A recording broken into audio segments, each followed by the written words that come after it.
she asked me, what phrases do you like hearing in sex? And I said, I love to be told that I'm a good little girl and what a good job I've done for you. And it's feeding the part of me that I didn't receive, exactly like Alexa said. It's feeding the part of me that deeply craves approval, but in a consensual, sexual, safe space where that part of me gets to be expressed without any fucking shame. And I like it. I love it. I love being called a good little slut and her saying what a good job I did. Why are you up? Because I got some important shit going on here. What do you think? Boom, the world class.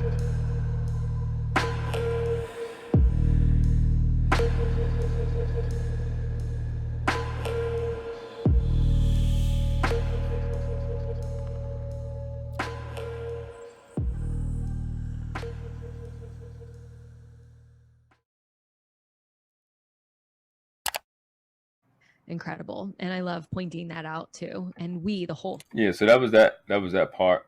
And this second part is I forgot that part was so short. This part is a little longer. This is about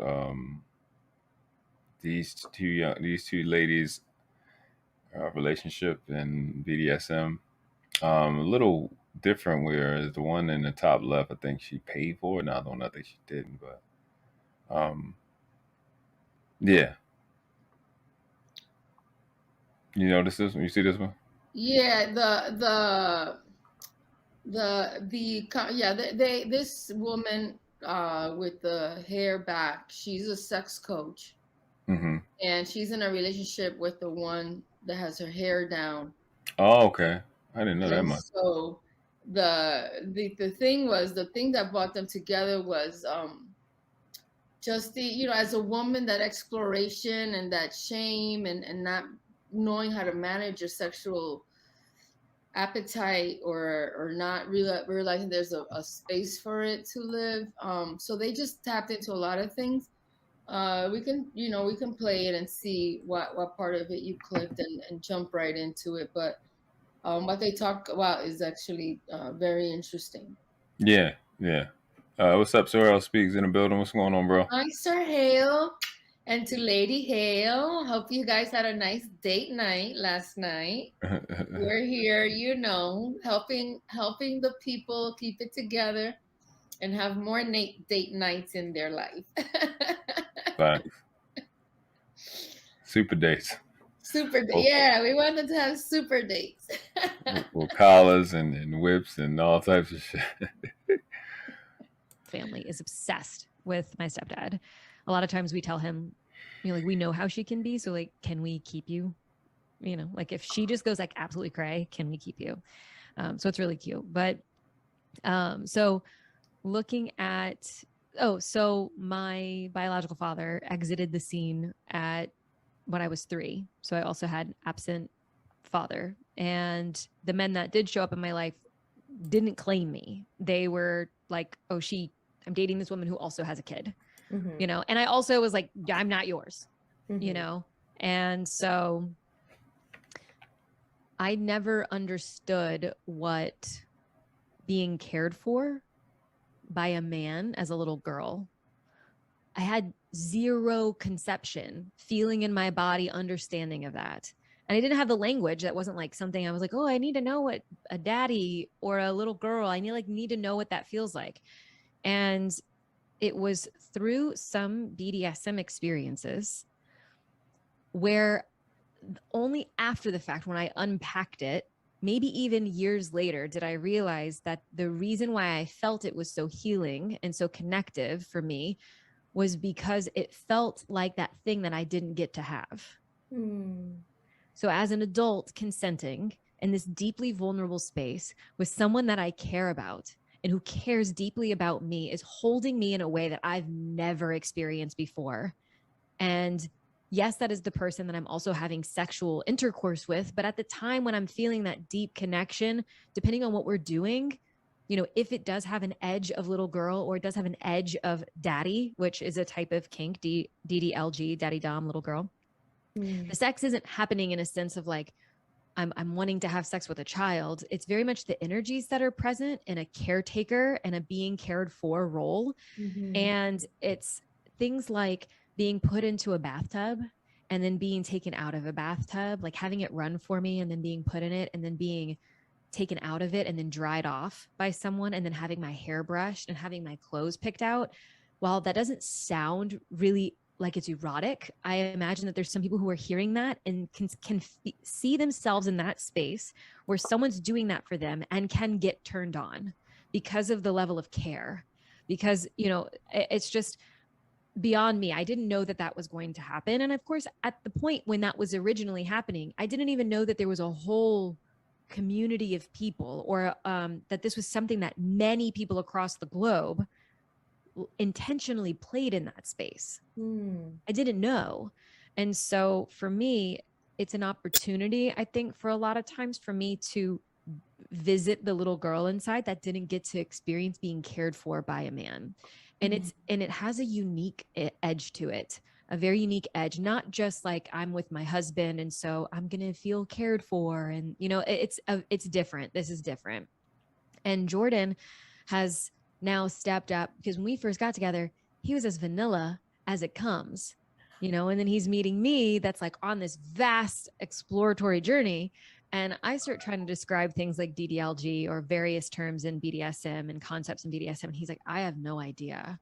And so he's been on a journey of figuring out, because he's very boyish and very charming.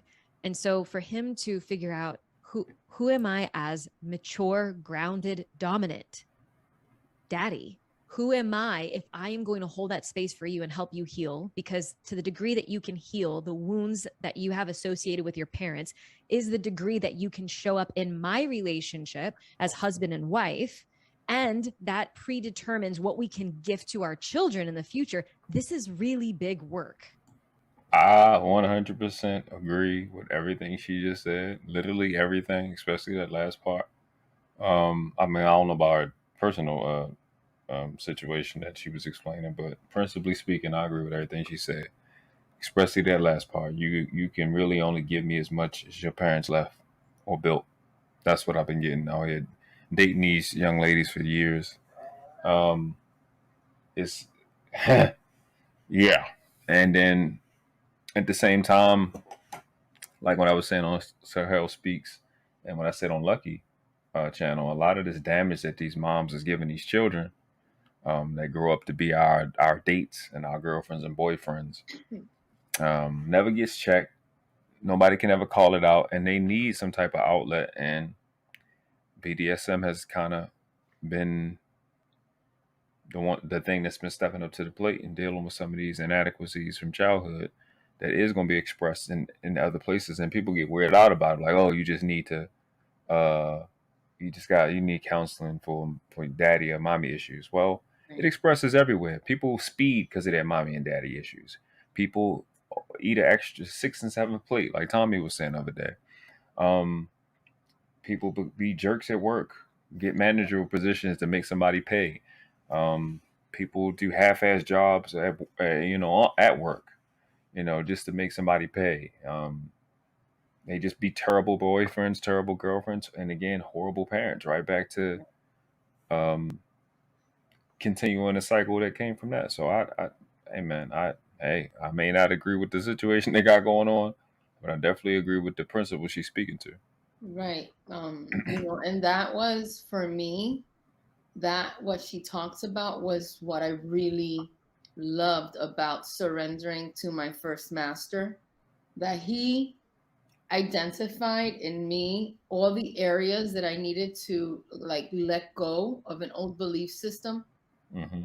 And a lot of it was, related to sex for me, and related to letting go and being my age. I was a person in my 20s who was had these ideas and judgments about sex with me doing certain acts. I didn't care what people were doing, but I had these judgments about my fantasies. And then I was raised to take on a lot of responsibility. So I was missing out on a stage of my life that was supposed to be also fun. I already proved to be responsible, but that cannot just be the only way you're going to deal with life. Mm-hmm. And he did that for me. That that she discusses, I remember like the first few times that my first master would make a bubble bath for me. And I would feel like I should be the one setting it up. I should be the one doing this. And he saw that I felt inadequate with having somebody do something nice for me. Right. In order to help me break through that idea that I didn't deserve this, right? Because that's really like, that's the idea that I'm a burden, that I don't deserve this, that this is, transactional, that that then I don't have a voice because he did something nice to me.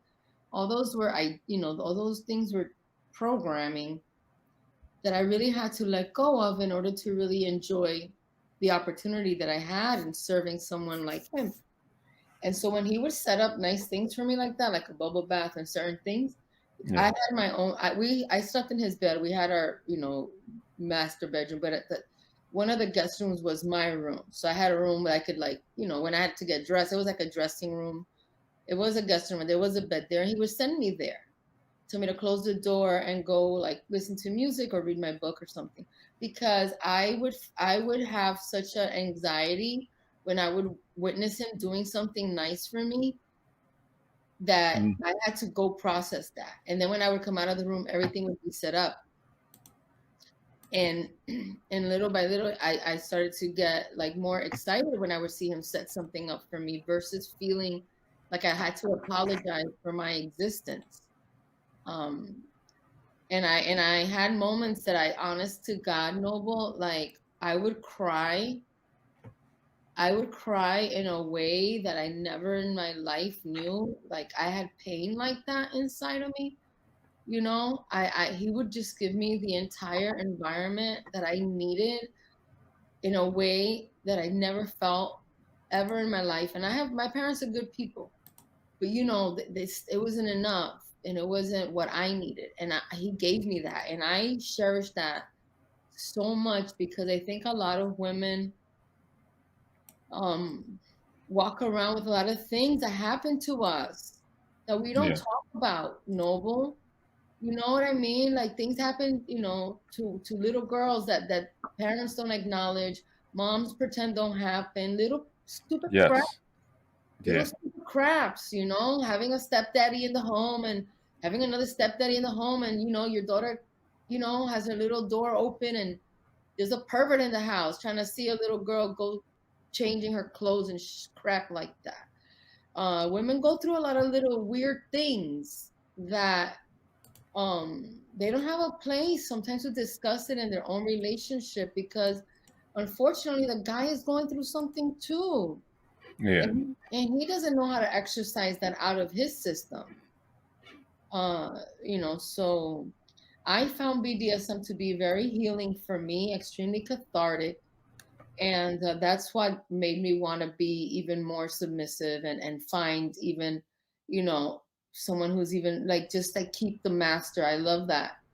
Because I know that once I have my master, I don't have to, I've been trained. I already know about this lifestyle. I no longer have the same inhibitions I had when I started. I just dive in. Let's dive all the way in. Oh my God, because I want to start reaping the goodness of the relationship, the freedom that I would have. And I think that, I think that sometimes some couples don't realize when their demons are not getting along. And talk about it. Hey, that's a good way to explain it. When their demons are not getting along, and that there's a place in an area, there's an entire philosophical concept with principles in it that can really help you heal in a level that there's not a therapist that could do this for you. There's not a talk with a girlfriend, not even your parents. You know what I mean? Leave those people alone. Leave those people alone.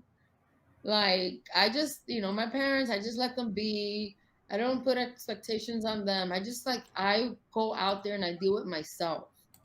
And if there's casualties along the way, then that's too bad. If I have to disconnect from certain people in the process, I'm okay with that. I am the most important thing, and I didn't have that experience necessarily, but I know a lot of people had it worse, Facts. and it sucks to grow up feeling like you're not enough, and you're a Yeah. little kid and you think you're not enough, and that is like part of how you process things. And then you meet someone who's a good person who loves you, but you self-sabotage because you just have this thing in your head that says you are not enough. Why would somebody love you? Why you're not enough? Because why you had a mom who was disgusting, like CJ had that podcast that they, the power of the tongue, and the way that these some moms unleash on their sons and unleash on their daughters. Talk.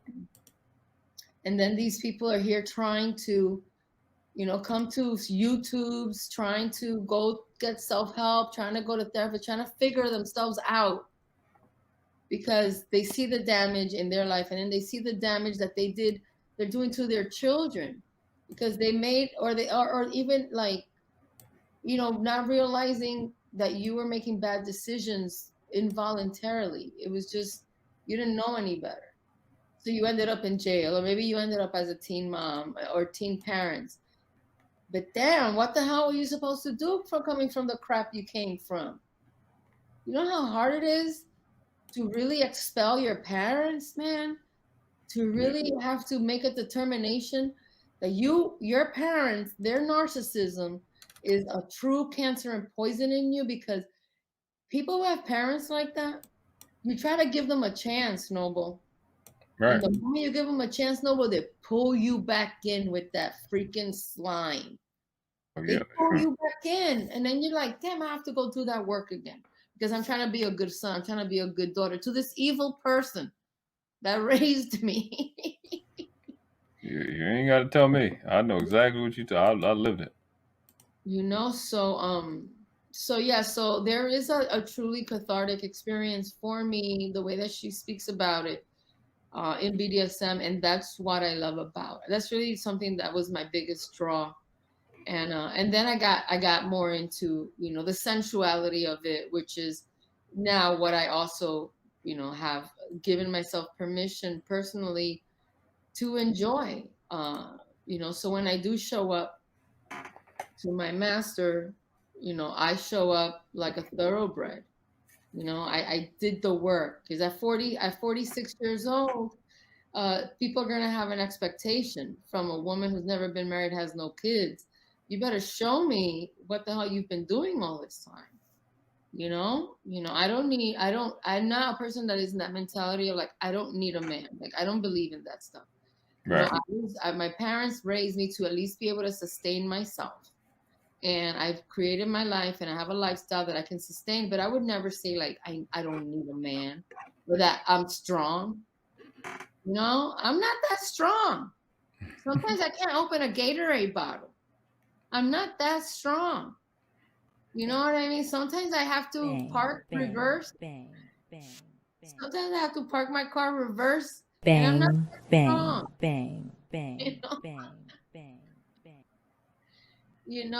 I had to carry the wood up the stairs. I was not that strong carrying the wood up the stairs, for my fireplace. That I had to do, and I had to call my brother, call my father, because I was afraid I didn't have the flue open. And I'm here FaceTiming my brother and my dad, stressed out because I don't want to clearly set the house on fire.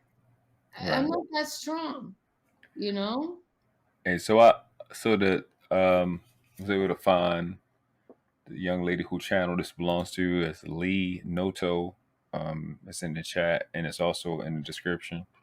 The first video we watched, it's episode 44, with his love in a 24/7 dominant submissive dynamic with Andrew. Hold on, I gotta get back up. With Andrew and Dawn. I might need to space that a little bit better.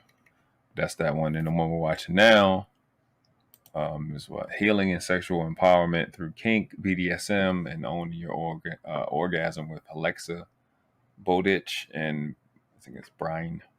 I would say that's Brian Daler. But yes, as we talk, so this, I guess this is like the live that's really expressing some of the healing and self-development that comes with it. Right. Right. Yeah. And I've understanding dominant and submissive has helped me frame a lot of the schools of thought that I've been through.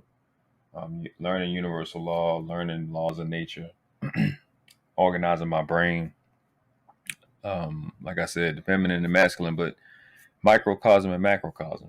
That kind of structured my brain to understand how things work and what order is supposed to work, because it allows a guy to understand how to prioritize and put first things first. Like I talked about the guy, Napoleon Hill, who came up with the book Law of Success in 16 Lessons. He said, and out of the 16 lessons, the most important lesson was accurate thinking. Accurate thinking is inductive and deductive reasoning. Learn how to distinguish important facts from unimportant facts. So essentially, it just means to prioritize and stop doing shit that just doesn't actually have anything to do with what's going on. You can't acknowledge something to be a fact, but just because it's a fact doesn't mean it's relevant. And that's what dominant submissive means to me. That's what helped me understand it. Like, what is your responsibilities? Who's supposed to do what first? And it plays a big part in problem solving. A lot of the problems we have in relationship, if the woman stays in her place and the guy takes his lead and does what he's supposed to do, if it fails, it's on him. Why are you as a woman taking his space? What's the point? Even if you're in his space and you're gonna fail and not get credit, do you want the thing to be accomplished or not? Because if you're in his space and you can get away with failing and he can't, is it gonna get done though? Why take all that burden and fail, and then your confidence is still going to be hurt? You may be able to get away with it, but you're still you. You know what I mean? So, yeah. Even right now, I'm not that strong. I have this coffee table, and I need a man to help me secure this part over here. But I know how to do it, but I have to do it carefully because it's a glass table and it has these anchors that hold it in place. And and it's like, if people just know their role, and if you can guarantee, like if you can just guarantee your partner that you're going to play your role, there's so much freedom in that. Yeah. There's so much opportunity to then exercise and really get to know this elusive word love. There's something so beautiful and deep about BDSM when you have the submission that comes, not just the physical, but also the entire emotion of that submissive. They could lay that on you as a dom and it's not going to destroy you.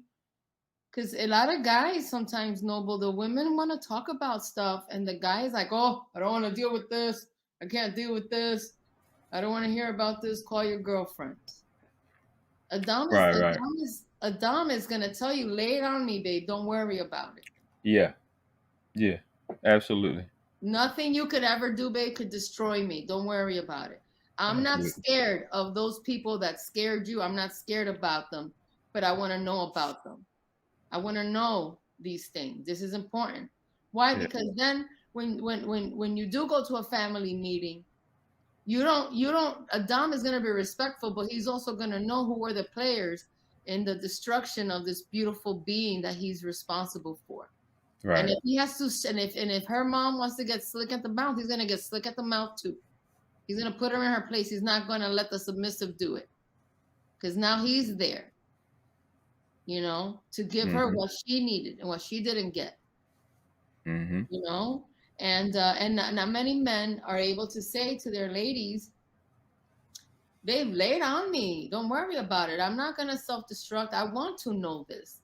Guys don't really know that. And guys, it's not to give her the emotional support, necessarily for you to be emotional. It's for you to have the information about your submissive. It's a briefing that you're receiving. So that you know what you're dealing with. And you can get rid of that crap. You're like, babe, let's just deal with this crap and get it out of the house. Amen. I don't want you Right. walking around the earth under my leadership with this stuff laying on your shoulders and in your heart and in your spirit. Give me all that masculinity. Let me take it away. Let me take it back from you. And you just be feminine. And then be in a space where you're supposed to be. Just take orders. Oh And my then God, and the then once best you feeling. once Is you're the just best following feeling. once you're just following what you was told, you know you are in as a woman, you just in that little space in those parameters, and he got the rest, and you don't got to worry about it. You just handle your stuff. That's what he directed you to do. That's all you're responsible for. It's going to be within your wheelhouse, and that's it. And you don't have to worry about it. It's The done. biggest thing that a submissive would have to worry about at that point is making her little videos that she makes for daddy, making sure that they could upload to text or email. Right. That's it. That's it. That's it. That's She's but that's just making him videos, taking sexy pictures, sending it to him.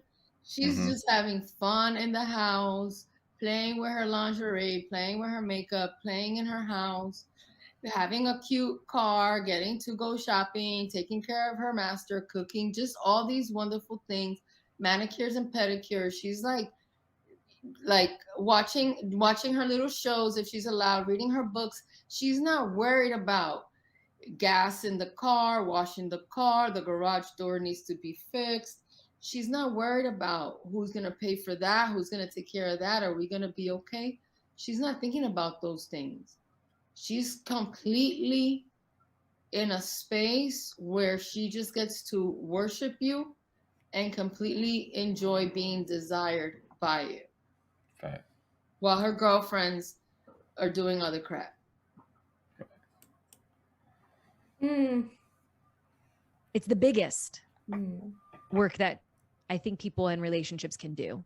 And it just so happens that sex is at the crux of it.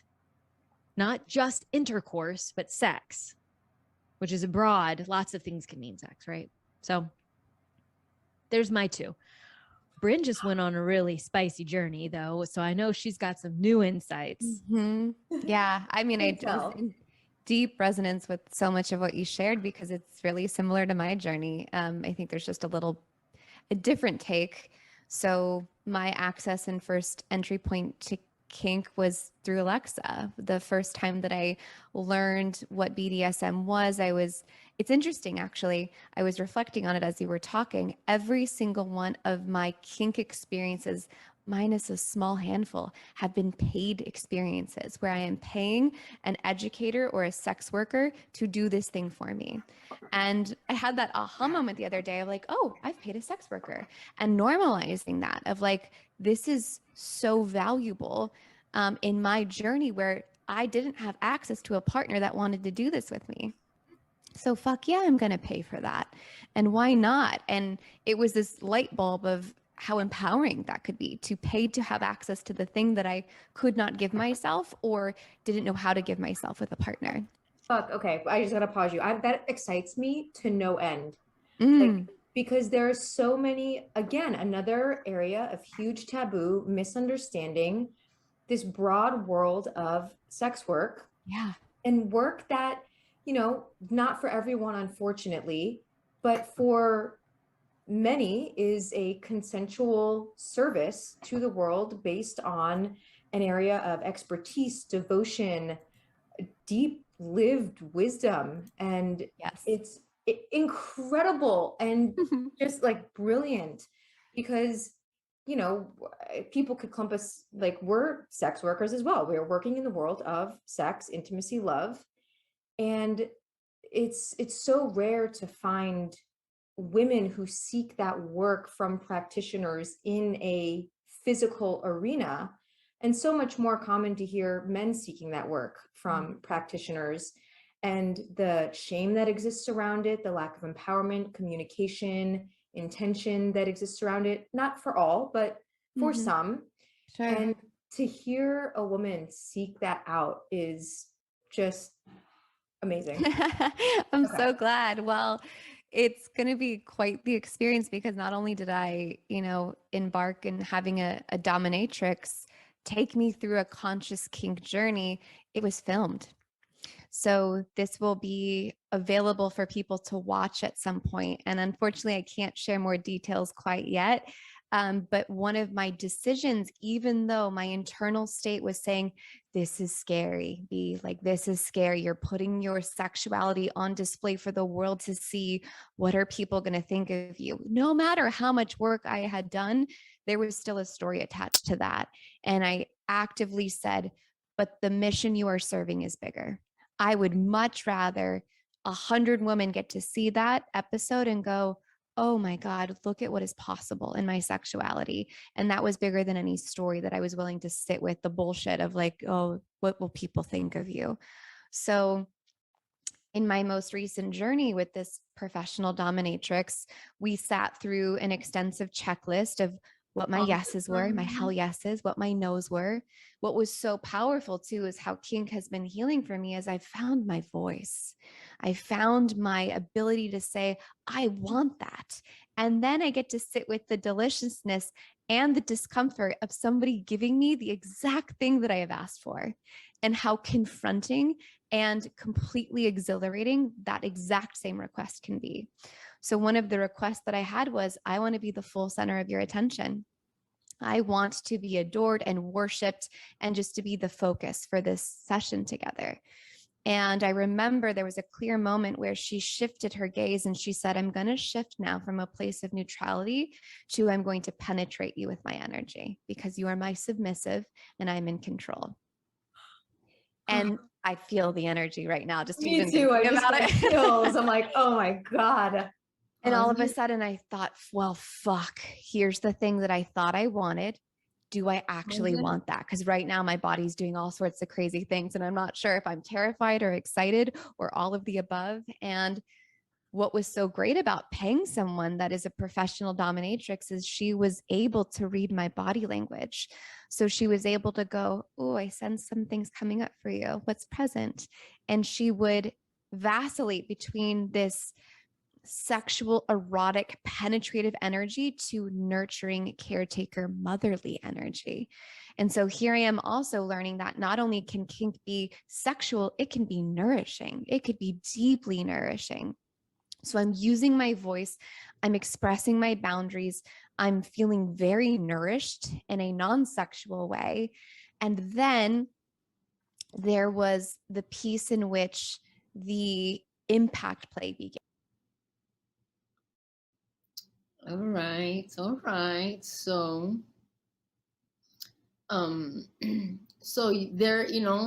there, there she is. She's letting, imagine, you see, I can't imagine what it's like for a woman to have fantasies and not have a place with her partner, exclusive relationship or marriage, that she doesn't get to explore that.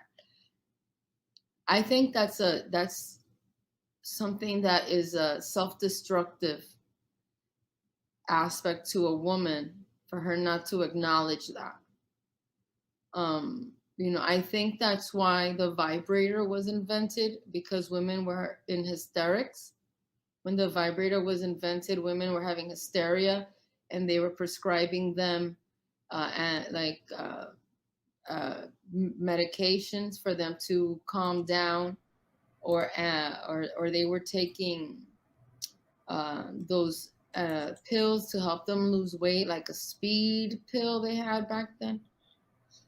And it's just women not having the opportunity to really explore and exercise and nurture the sexual being within themselves.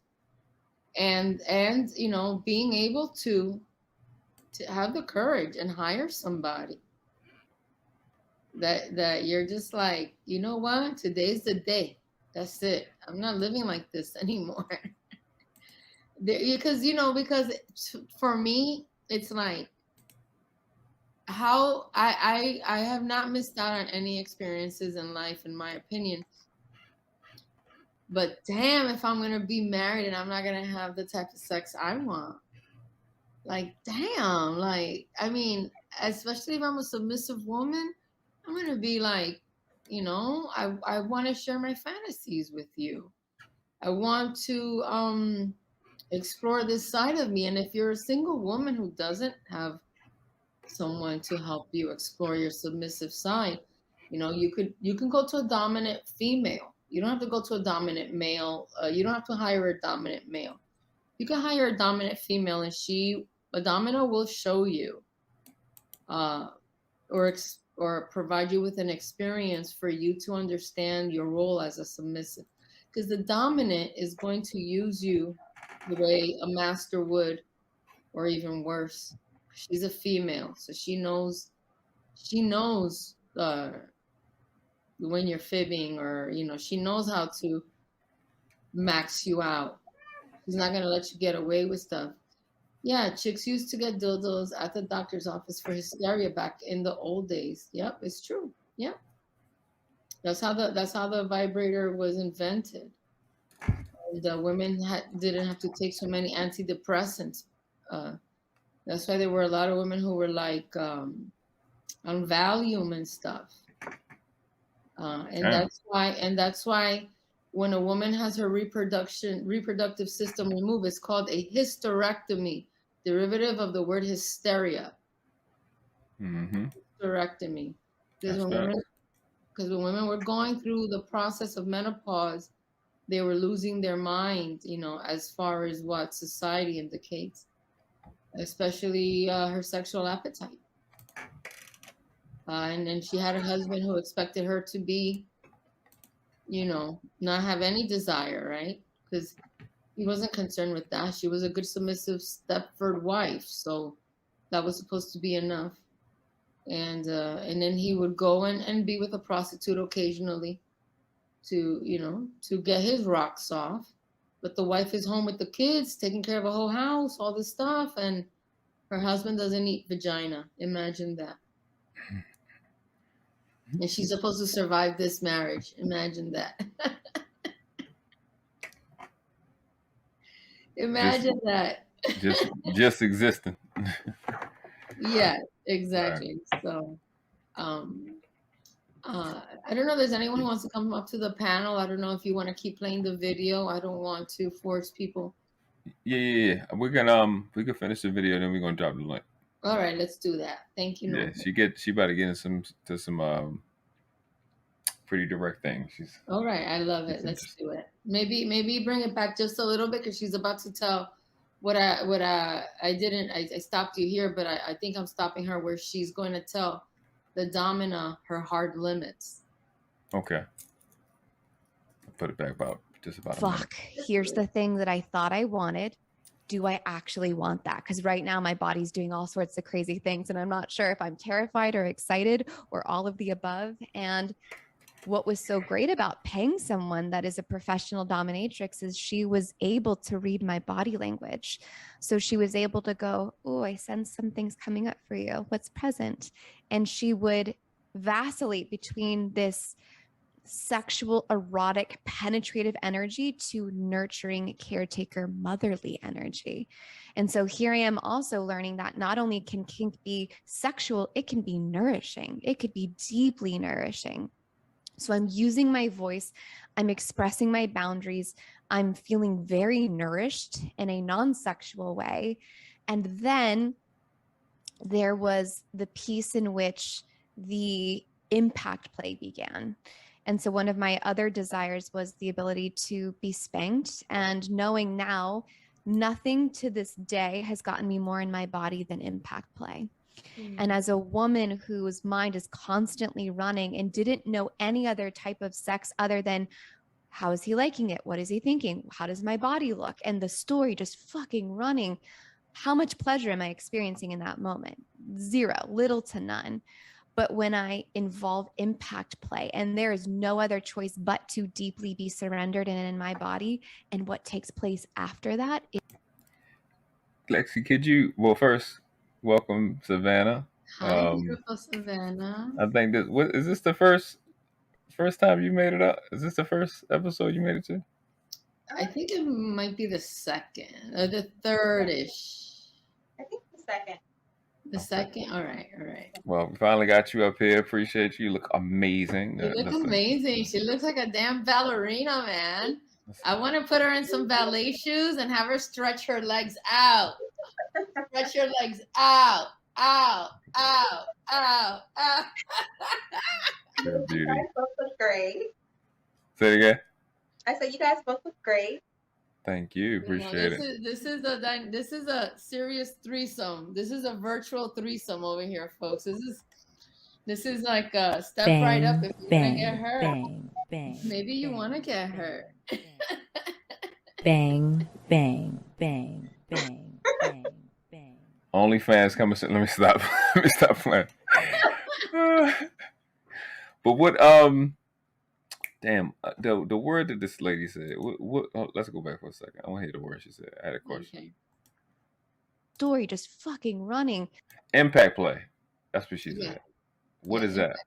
That's like the flogging, the spanking, the that kind of skin that when the flesh is being manipulated sensual wise. Okay. So it's a spanking, a belting, it's what you do to bring snap the submissive out of their doubt. Like she said before when she would be with a lover, she would be thinking about how does her body look? How does she smell?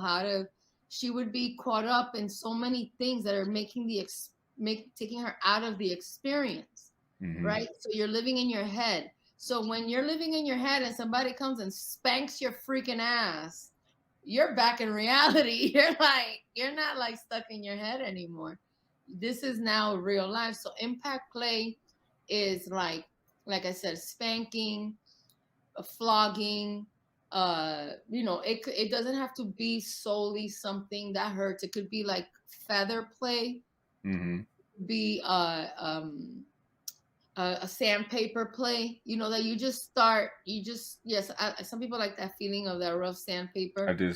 I wasn't ready for that. I wasn't like, that's not what I thought she was gonna say. Because what happens is sometimes, like for me, I like to be blindfolded and I like my sound to be played with. So for me, when I'm blindfolded and I have like classical music playing in my headphones, I like the sensual play because I'm trying to identify what is he touching me with, But yes, impact play is this type of stuff that like just snaps you into reality. It could be hot wax. The dom or the domina is going to determine, and those could be hard limits as to how the impact play is introduced. Gotcha. Yeah, man, I know you in Germany, man, but you gonna start your Sunday morning pretty different. Well, I've been to BDSM parties in Tokyo and in Dusseldorf in Germany. So they have a big BDSM outlet in those two countries. You hear that one, the phone? How much pleasure am I experiencing in that moment? Zero, little to none. But when I involve impact play and there is no other choice but to deeply be surrendered and in my body, and what takes place after that is fucking magical. There are no thoughts running through my head. I am soupy. I am open. I am fully vulnerable, fully able to receive. And it makes me want to cry thinking about it. Like I want every woman on this planet, every human, to know what that feels like. And that is what's possible in sex. And that if you've been unable to access presence in your body, there are really delicious tools. And maybe spanking isn't one of them for you, but I promise you, if you're willing to look, if you're willing to go past this kink is scary and dangerous and really see how beautiful and safe it can be, there is deep healing available for you. And I related so deeply to what Alexa said around this little girl, right? So one of my wounds growing up was winning daddy's approval, dad being absent. And I was consistently given approval in my life when one of two things showed up. I was successful, I achieved something, or I looked a certain way. So this cycle of act a certain way, look a certain way, and then you receive love.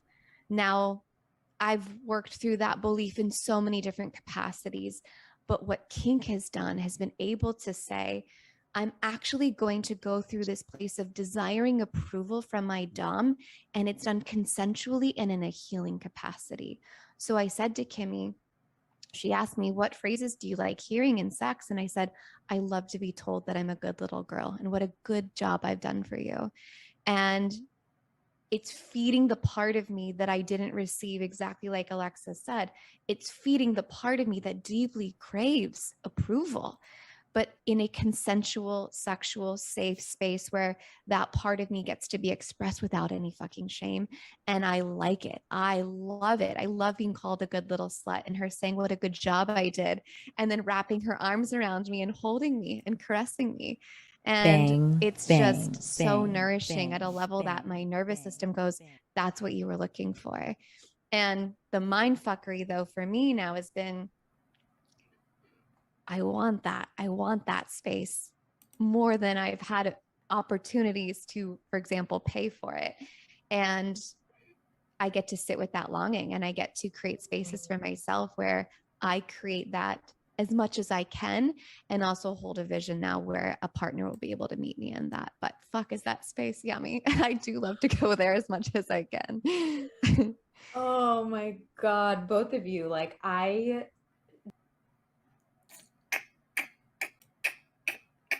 That's hot, right? Isn't that hot?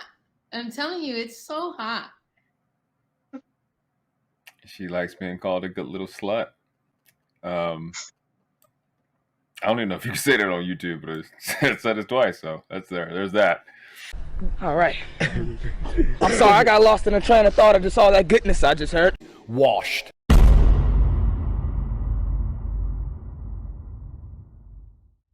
They would be fools to resist my divine power. His death was a necessary loss. Soon I will have a new apprentice, one far younger and more powerful. Remember, when a king is loved as I am, much can be accomplished. We didn't do this because we like you. We did this because we are you. Boom, the world class.